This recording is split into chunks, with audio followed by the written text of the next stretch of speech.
खबर नवरात्रि को लेकर, जहां पर आज दूसरा दिन है, देश भर में इसे लेकर उत्साह है। अलग अलग जगहों पर गरबा पंडालों का भी आयोजन किया जा रहा है।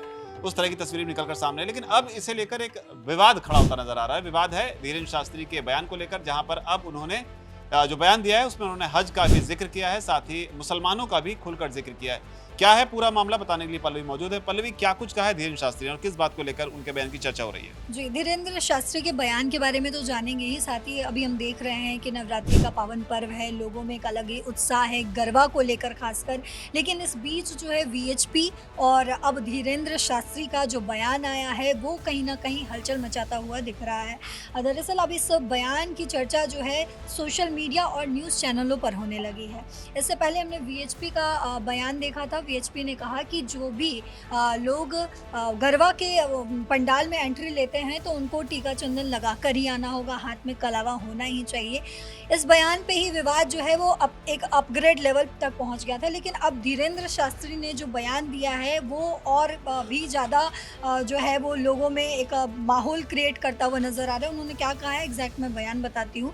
उन्होंने कहा, जब सनातनी हिंदू विचारधारा के लोग हज पर नहीं जाते तो उन्हें यानी कि मुस्लिम समुदाय को भी गरबा में शामिल नहीं होना चाहिए। और इतना ही नहीं, उन्होंने ये भी सुझाव दिया कि गरबा स्थल के मुख्य द्वार पर गौमूत्र जो है रखा जाना चाहिए। तो ये जो एक उन्होंने गैर मुस्लिम को लेकर, हज को लेकर जो बात कही है, मुस्लिम को लेकर जो बात कही है और गरबा स्थल में के मुख्य द्वार पर गौमूत्र रखा जाना चाहिए, ये जो उन्होंने कहा है, इसकी वजह से जो है वो राजनीति में जो है वो बवाल मचता हुआ दिख रहा है। क्योंकि ये जो कह रहे हैं कि जो सनातनी लोग हैं, सनातनी हिंदू विचारधारा के लोग हैं, वो हज पर नहीं जाते हैं, तो फिर मुसलमानों को इतना इंटरेस्ट क्यों है गरबा के पंडाल में आने के लिए, या फिर जो हिंदू समुदाय के लोगों का जो पर्व है उसमें आपको क्यों आना है। और अगर आप आएंगे तो हमारे ट्रेडिशन को आपको फॉलो करना पड़ेगा, हाथ में कलावा होना चाहिए, आपको मंत्र पढ़कर सुनाना पड़ेगा, गौमूत्र रखा होगा तो उससे आपको दिक्कत नहीं होनी चाहिए। ये भी उन्होंने आगे तमाम बयान दिया है। ठीक है, लेकिन अब अचानक से ऐसा क्या हुआ कि धीरेन्द्र शास्त्री ने इस तरह का बयान दिया और किस मौके पर दिया? जी,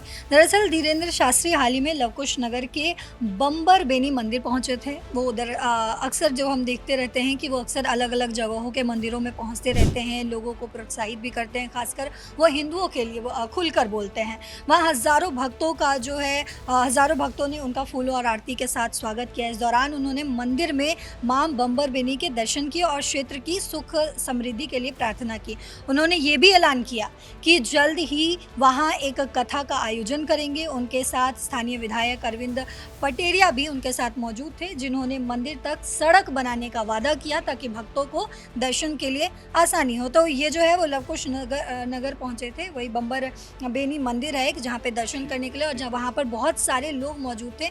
तो उस वक्त उन्होंने ये बात कही है। लेकिन इस पर जो है अब मेन प्रतिक्रिया जो है ये विवाद जो है वो सोशल मीडिया पर वायरल हो रहा है और कुछ लोग जो हैं वो धीरेन्द्र शास्त्री के समर्थन में नज़र आ रहे हैं। वो कह रहे हैं कि धार्मिक आयोजनों में सिर्फ उसी समुदाय के लोगों को शामिल होना चाहिए जो उसकी परंपराओं को मानते हैं, उसकी मान्यताओं को मानते हैं। वहीं कुछ लोग ऐसे भी हैं जो ये कहते हुए नज़र आ रहे हैं कि ये भेदभाव वाला बयान है, और उनका ये भी कहना है कि गरबा एक सांस्कृतिक उत्सव है जिसमें सभी को शामिल होने का अधिकार है। तो इस मुद्दे पर राजनीति जो है लगातार गर्माती हुई नज़र आ रही है।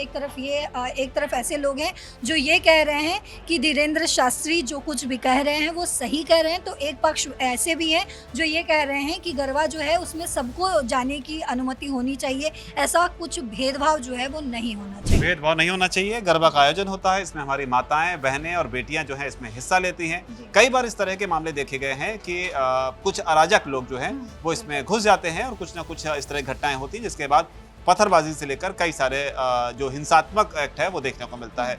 लेकिन जो पक्ष में और विपक्ष में बोल रहे हैं कि ये एक धार्मिक आयोजन है, सबको इसमें जाने की परमिशन होनी चाहिए, और धीरेन्द्र शास्त्री कह रहे हैं कि आखिर इसमें जाने की जरूरत क्या है अगर आप गैर धर्म के हैं। दोनों ही बातों पर आपकी क्या राय है, आपको क्या लगता है? आपकी जो भी राय नीचे का कमेंट सेक्शन में जरूर लिखें। धन्यवाद।